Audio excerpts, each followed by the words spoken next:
여러분의 투자에 있어서 스펙트럼을 좀 넓혀드리기 위해서 다양한 파생 상품을 소개를 해드리는 시간입니다. 황석룡의 톡톡 파생 상품. KDB 대우증권 WM 클래스 역삼역 지점의 황석룡 부장과 함께합니다. 안녕하세요. 네, 안녕하세요. 네. 오늘은 어떤 상품 소개해 주실 예정이신가요? 예, 요즘에 시중자금이 많이 몰리고 있는데요. 이 즉시연금에 대해서 말씀 좀 드리려고 합니다. 네. 정말 즉시연금의 가입자가 급증을 하고 있다. 뉴스에서도 최근에 상당히 많이 다뤄지고 있던데요. 네. 즉시연금이 어떤 거길래 이렇게 가입자가 증가를 하고 있는지 먼저 어떤 것인지 소개부터 해주시죠. 예, 즉시연금이라는 건 이제 목돈을 한꺼번에 예치를 하시고요. 이 고객이 원하는 시점에서 이제 그 연금을 매월 받든지 일정 거치 기간을 둔 다음에 받든지 결정을 해서 받으시는 겁니다. 그러니까 네. 예, 말 그대로 이번 달에 이 보험금을 납입을 하시고 바로 다음 달부터 일정 금액의 연금을 수령하실 수도 있는 그런 방식의 보험 상품인데요. 그러다 보니까 이제 별 준비 없이 정년을 맞은 은퇴자라든가 이런 분들이 이제 상당히 그 인기를 갖고 있습니다. 그래서 이 퇴직금을 이 상품에다 넣고 다음 달부터 이 생활비식으로 이렇게 연금을 받아서 사용할 수가 있습니다. 네. 그리고 이제 금리도 은행보다 1%포인트 정도 더 높게 이렇게 지급을 하고 있고요. 그리고 이제 이게 가장 큰 혜택이 이제 10년을 넘게 유지를 하면은 이 비과세 혜택이 있다는 겁니다. 네. 예, 그러다 보니까 이 비과세 혜택이 있다 보니까는 금융소득 종합과세 대상에서도 완전히 제외가 되고 있거든요. 그런데 이제 정부에서 지난달에 그 세법 개정안을 발표를 하면서 네. 이제 세법 개정안이 시행되면은 이 비과세 혜택이 전부 없어질 그런 사라진다 이렇게 이제 발표가 되어 있습니다. 그러다 보니까 이제 내년부터는 비과세 혜택이 없어지면은 종신형 같은 경우는 이제 그 연금에 대해서 연금소득세를 5.5% 내야 되고요. 그다음에 이제 상속형이나 확정형 같은 경우도 5.4% 이자소득세를 내야 되기 때문에 예. 그 비과세 혜택이 사라지기 전에 막차를 타려는 그런 은퇴자, 그다음에 고액 자산가들이 지금 앞다투어서 이제 그 즉시연금에 돈을 맡기면서 이 즉시연금이라는 상품이 그 블랙홀처럼 그렇게 돈을 빨아들이고 있는 그런 상황입니다. 네, 사람들이 또 몰릴 수밖에 없을 것 같습니다. 비과세 혜택이 앞으로 사라지게 되면서 즉시연금에 이렇게 시중에 자금이 몰리고 있고 이에 따라서 또 즉시연금의 판매를 중단한 보험회사도 있다고 들었거든요. 그 이유는 어디에 있을까요? 예, 그 이유는 이제 그 보험회사 입장에서는 이 자금을 받아가지고 자금을 운용해야 되지 않습니까? 그렇죠. 근데 이제 자금 운용함에 있어가지고 역마진이 날 가능성이 있다는 거죠. 그래서 이 돈을 굴릴 만한 그런 이 적당한 그 투자 수단이 이제 없다. 그래서 지금 이 투자할 때 가장 큰 비중을 차지하는 게 이제 국고채 같은 채권인데 국고채 금리가 3% 정도밖에 되지 않습니다. 네. 근데 이제 그 즉시연금의 공시 이율을 보면은 뭐 4.5% 이렇게 4%대 중반이거든요. 네. 그러다 보니까 이 공시 이율과 그 운용 수익률 간의 그 차이가 나다 보니까 이제 보험회사 입장에서는 이 돈이 들어오는 건 좋은데 돈이 너무 많이 들어와 가지고 이제 운용하기가 참 곤란하다는 거죠.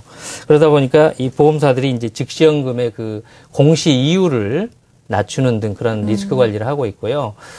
심지어 이제 그 보험회사들이 이제 증권회사나 은행의 그 채널을 이용해가지고 우리가 방카슈랑스라고 그러죠. 이 즉시연금을 판매하는 게 있는데 거기에 이제 그 한도, 최고 한도, 팔 수 있는 한도를 이제 제한을 한다거나 아니면은 그 아예 그 판매를 중지하는 그런 경우도 지금 발생하고 있습니다. 네, 업체별로 또 자세하게 꼼꼼하게 이러한 사항도 확인을 해봐야 되겠습니다. 네. 근데 즉시연금 자체도 종류가 아주 다양하다고요. 소개를 좀 해주시죠. 네, 우리가 즉시연금은 이제 세 가지의 형태가 있는데요. 네. 확정형, 그다음에 상속형, 종신형 이렇게 세 가지로 나눌 수가 있습니다. 그래서 확정형이라 그러면 이제 연금을 지급받는 기간이 정해진 겁니다. 확정이 돼 있다는 거죠. 그래서 처음에는 원금과 그 이자를 그 기간 동안에 적절히 나누어서 이렇게 연금 형태로 받게 되는 게 확정형이고요. 그다음에 이 상속형 같은 경우는 납입 금액에 대해서 이자만 받게 됩니다. 이자만 받게 되다가 이 피보험자가 사망하시게 되면은 이제 그 만기 시 수익자 또는 법정 상속인이 원금 상당액에 해당되는 이 보험금을 받게 되는 그래서 상속세 어떤 재원으로 쓸 수 있는 그런 형태가 상속형이고요. 예. 그다음에 종신형은 이 사망 시까지 그 피보험자가 사망 시까지 매달 원금과 이자를 같이 나누어서 받습니다. 예. 그러니까 종신형은 결국은 마지막에는 원금이 소멸되게 되는 그러한 형태가 되겠습니다. 그러다 보니까 이제 그 종신형이 조금 상속형보다는 매월 받는 연금의 그 금액이 좀 많다고 봐야 되겠죠. 그러겠네요. 원금하고 예. 같이 받게 되니까. 그리고 이제 특징을 좀 말씀드리면은 이 확정형과 상속형은 중도 해지가 가능합니다. 네. 예. 근데 종신형의 경우에는 중도 해약 자체가 불가능합니다. 왜냐하면 이제 종신형 같은 경우는 이 평생토록 지급받을 수 있도록 설계가 된 상품이기 때문인데요. 예, 그런 이유로 이제 담보대출 같은 것도 안 되고요. 이게 종신형 같은 경우는 사실 피보험자의 그 기대 여명이 얼마 정도 되느냐에 따라서 이제 보험금, 연금액이 결정이 되는데, 예, 요즘에는 이제 기대 수명이 점차 늘어나고 있지 않습니까? 그렇죠. 예, 그러다 보니까 이 연금을 받을 수 있는 기간이 늘어날 수 있다. 종신형으로 하게 되면은. 네. 예, 그게 이제 좀 매력이라고 이렇게 할 수가 있고요. 그리고 이제 중도 해약이 불가능하기 때문에 역설적으로 말씀드리면은 그 노후 자금의 그 재원을 끝까지 잘 지킬 수 있다. 그럴 수도 있겠네요. 예, 그렇게 말씀드릴 수 있겠습니다. 네. 이렇게 직시연금에는 어떤 종류가 있는지, 종류별로 장점과 단점 어떤 것들이 있는지 쭉 설명을 해주셨는데, 또 앞서서 직시연금 전반적으로 보자면은 올해까지는 비과세 혜택을 받을 수 있고, 그리고 금융소득 종합과세에서 제외가 되기 때문에 긍정적이다라고 평가를 해주셨는데요. 전반적인 차원에서 봤을 때 장점과 단점 어떤 것들이 있습니까? 예, 아까 말씀드린 그 비과세 때 금융소득 종합과세 제외는 이제 아까 말씀드린 대로고요. 그 노후의 안정적인 현금 흐름 확보와 함께 또 상속세와 증여세를 좀 이렇게 절세할 수 있다라는 예. 그런 장점이 있습니다.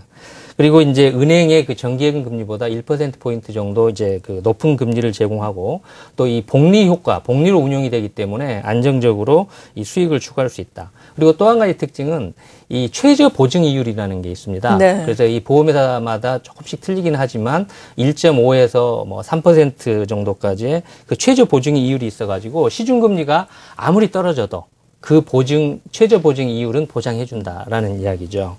그리고 이제 단점으로 말씀드리면은 10년간은 이 자금을 묶인다. 네. 예, 10년 중간에 중도 인출하면 안 되니까 자금이 묶인다는 거죠. 그리고 가입한 후에 해약하게 되면은 사실 손실이 생각보다 상당히 크다.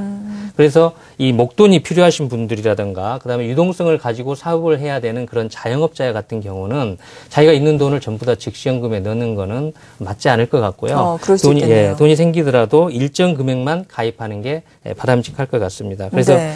이 직시연금이라는 게 어떤 안정적인 노후 자금을 확보하는 수단이지 투자의 대상은 아니다. 네, 이렇게 말씀을 드릴 수 있겠습니다. 네.